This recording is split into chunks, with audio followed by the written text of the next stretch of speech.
Welcome to InSight, a program produced by students at Humboldt State University. I'm Lachey Wesley. And I'm Clyde Males. Here in Humboldt County, people take sustainability seriously. We're going to take a look at what some locals are doing to help the environment.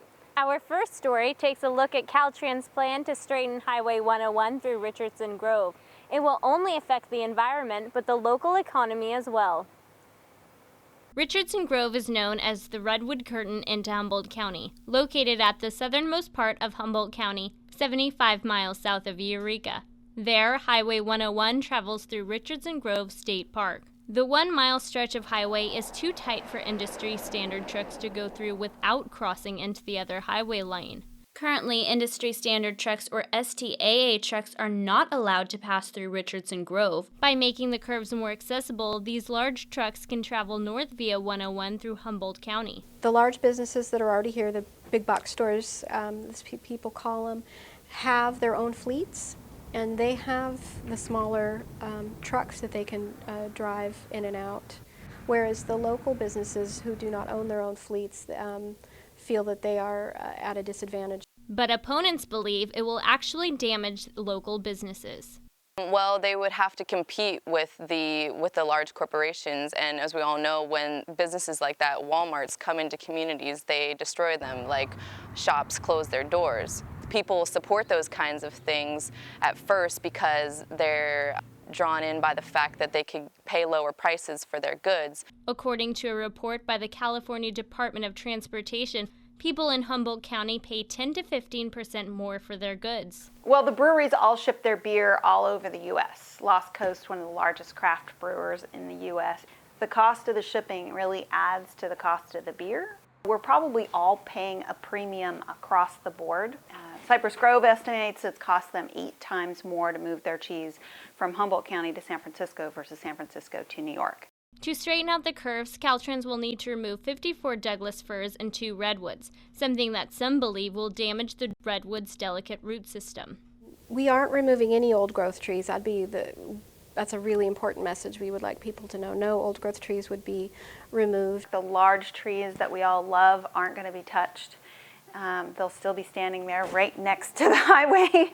Some say that the redwoods would be damaged regardless. They claim that even by excavating the roots of old-growth redwoods that it's not going to harm the trees, which is ridiculous.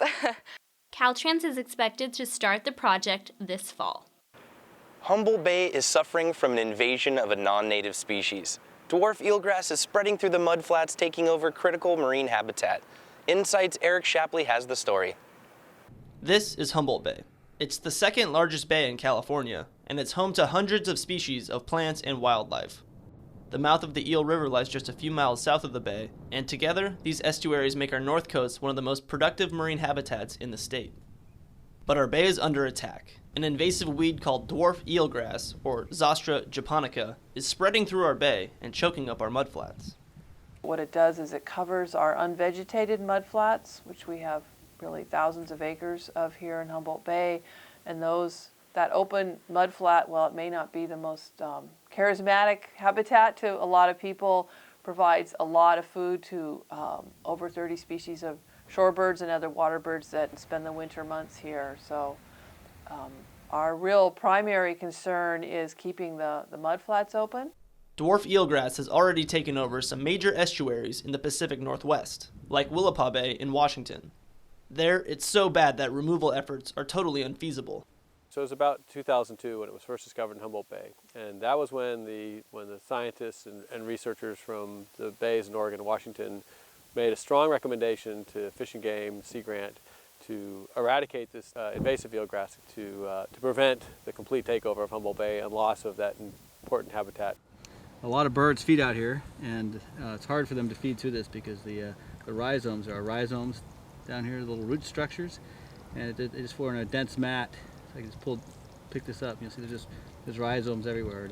It's difficult for them to feed in there, and we're not sure, but we think it might actually even affect the invertebrates. In 2003, California Sea Grant teamed up with the Department of Fish and Game, researchers, and students to eliminate the invasive eelgrass in Humboldt Bay. The effort that we're now pursuing is to smother the eelgrass, putting burlap down directly on top of the dwarf eelgrass and then placing mud, 5-10 centimeters of mud on top of the burlap in an effort to try to smother the dwarf eelgrass and to prevent the seeds from propagating more invasive eelgrass around the bay. Non-native species are everywhere, like these Himalayan blackberries. They're not always considered a problem, but when the conditions are ideal and no natural limiting factors exist to control them, they can take over entire ecosystems. When that happens, it's up to the most invasive species of all, humans, to do something about it. Reporting for InSight, I'm Eric Shapley.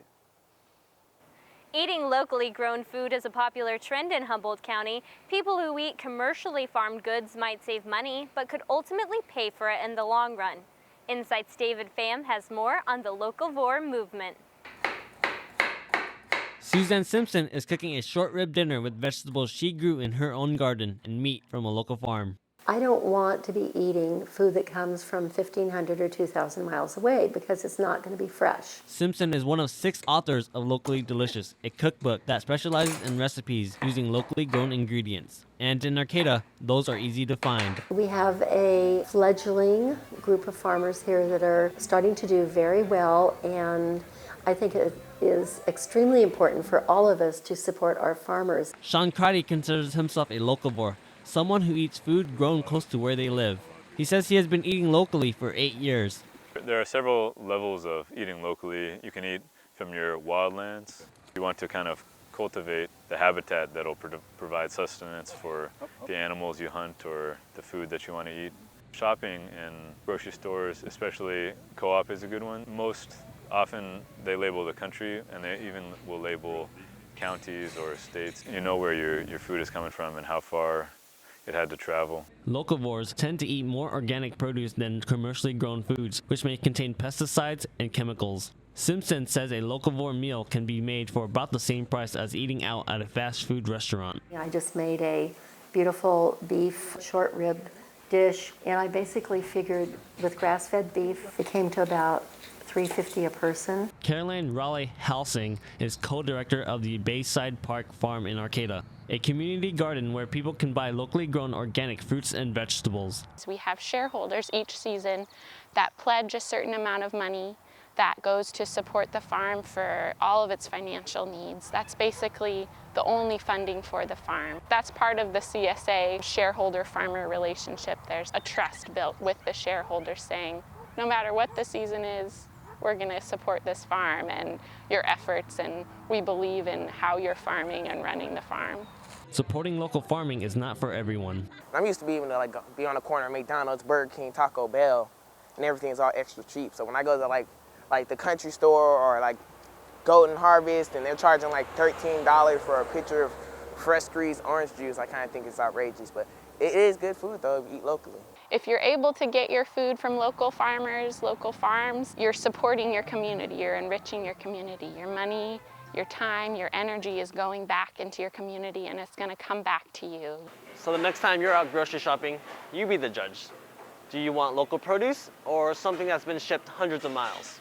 Reporting for InSight, I'm David Pham. Coming up on InSight, garbage in, garbage out. We'll take a look at Arcata's trash problem. But first, alternative fuels and getting your bike into shape. Stay tuned to InSight.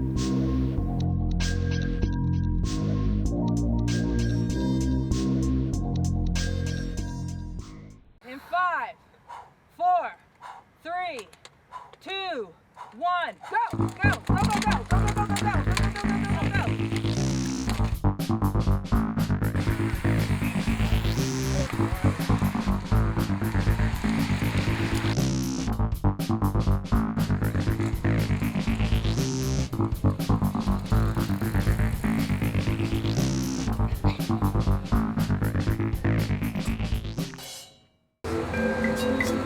A tropical paradise awaits you on the Humboldt State campus.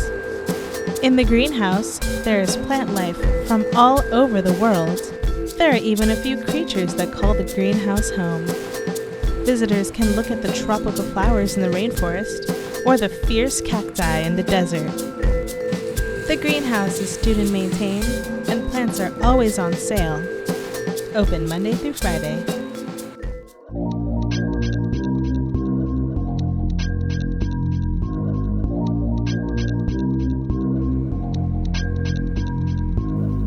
Lachey, Humboldt County has some of the highest gas prices in the nation. That's right, Clyde, but as we're about to see, you can convert your gas-guzzling car into a more efficient running machine. InSight's Sarah Wilmot has the story. Carl Stansel's vehicle doesn't run on gasoline anymore. Last year, he converted his 1991 fuel-powered Honda Civic into an electric car. Cars are not going to go away, not in this culture. But the way cars function is going to change.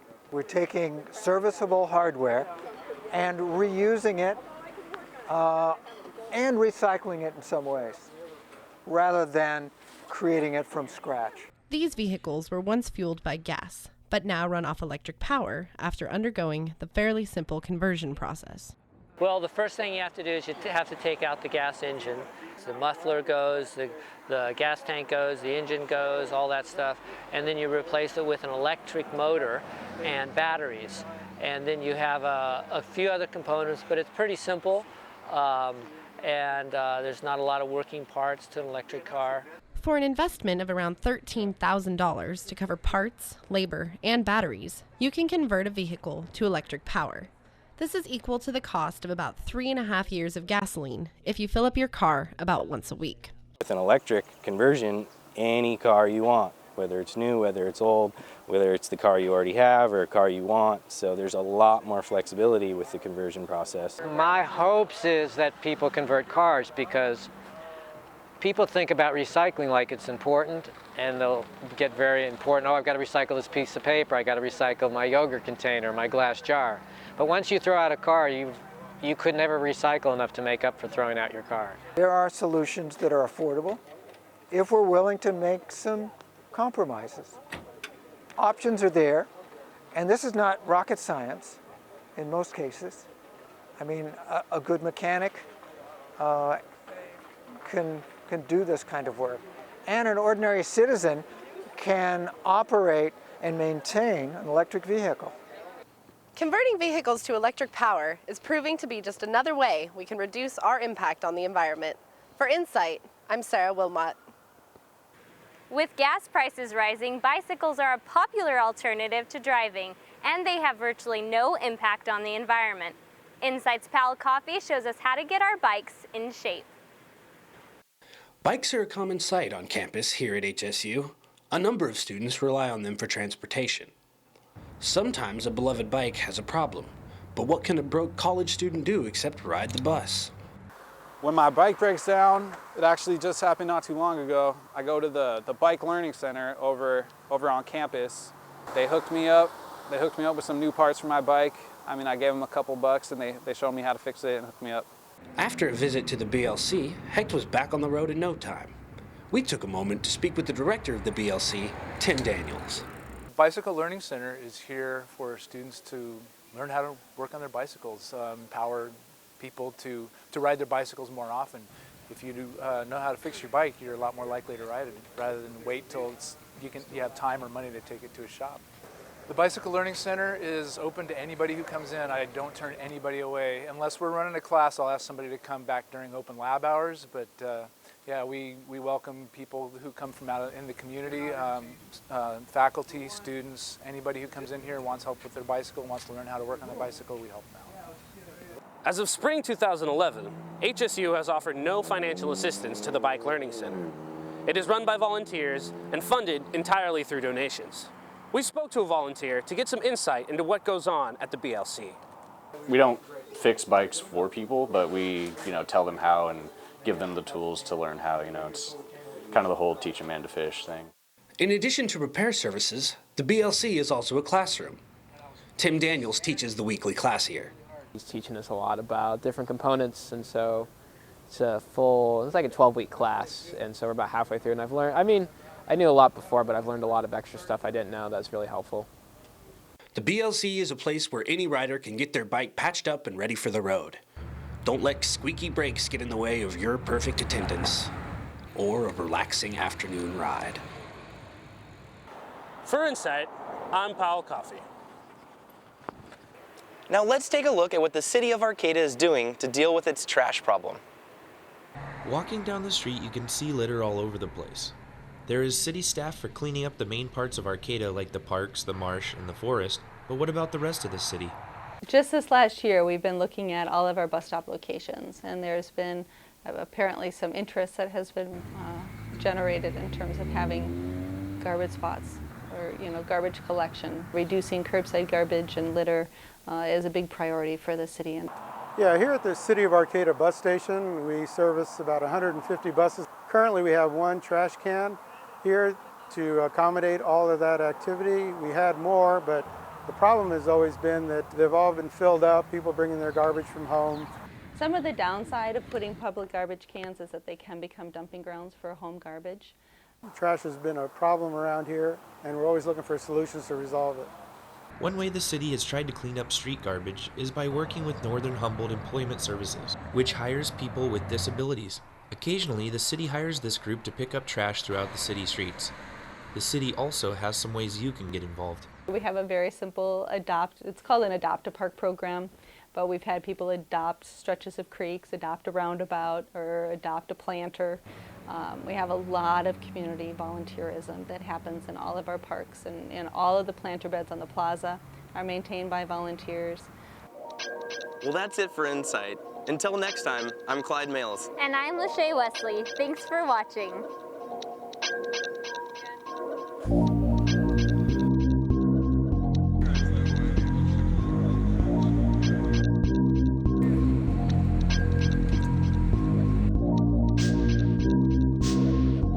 Garbage problem. But first, alternative fuel.